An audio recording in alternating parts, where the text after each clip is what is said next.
थांबा, video skip करण्याआधी एक प्रश्न आहे. तुम्हाला माहित आहे का, आज जे हक्क तुम्ही सहज वापरता ते मिळवण्यासाठी लाखो लोकांनी संघर्ष केला होता. मी मानसी पाटील. आज आपण संविधान सिरीजच्या एपिसोड 2 मध्ये भारताचा खरा इतिहास, संविधानामागचं सत्य आणि प्रेरणादायी घटना जाणून घेणार आहोत.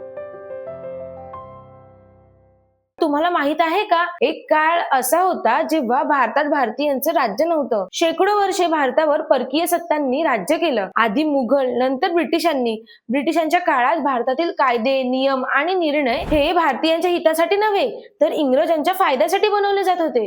भारतीयांना समान हक्क नव्हते, मतदानाचा अधिकार सर्वांना नव्हता, अभिव्यक्ती स्वातंत्र्यावरती बंधने होती. अनेकदा अन्यायकारक कायद्यांचा सामना सामान्य जनतेला करावा लागत होता. याच काळात स्वातंत्र्याची चळवळ सुरू झाली. लाखो भारतीयांनी संघर्ष केला, तुरुंगवास भोगला आणि अनेकांनी आपल्या प्राणाची आहुती दिली. 15 ऑगस्ट 1947 रोजी भारताला स्वातंत्र्य मिळाले. पण स्वातंत्र्य मिळाल्यानंतर एक मोठा प्रश्न उभा राहिला. देश कसा चालवायचा? कोणाचे अधिकार काय असतील? सरकारच्या मर्यादा काय असतील? नागरिकांना कोणते हक्क मिळतील?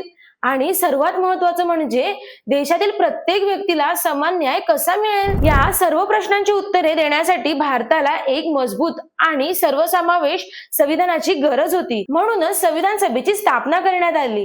जवळपास 3 वर्ष अथक परिश्रमानंतर भारताचे संविधान तयार झाले. 26 नोव्हेंबर 1949 रोजी संविधान स्वीकारण्यात आलं आणि 26 जानेवारी 1950 रोजी ते लागू झालं. संविधान हे केवळ एक पुस्तक नाही, ते भारताच्या लोकशाहीचा पाया आहे. ते आपल्या हक्काचं संरक्षण करतं आणि आपल्या कर्तव्यांची जाणीव करून देतं. पुढील भागात आपण जाणून घेऊ भारतीय संविधान तयार करण्यासाठी संविधान सभा कशी स्थापन झाली आणि त्यामध्ये कोण कोण सदस्य होते. असे संविधान सिरीजच्या नेक्स्ट एपिसोडचं नोटिफिकेशन मिळवण्यासाठी एकटी मराठीला आत्ताच सबस्क्राईब करा आणि बेल आयकॉनवरती क्लिक करा.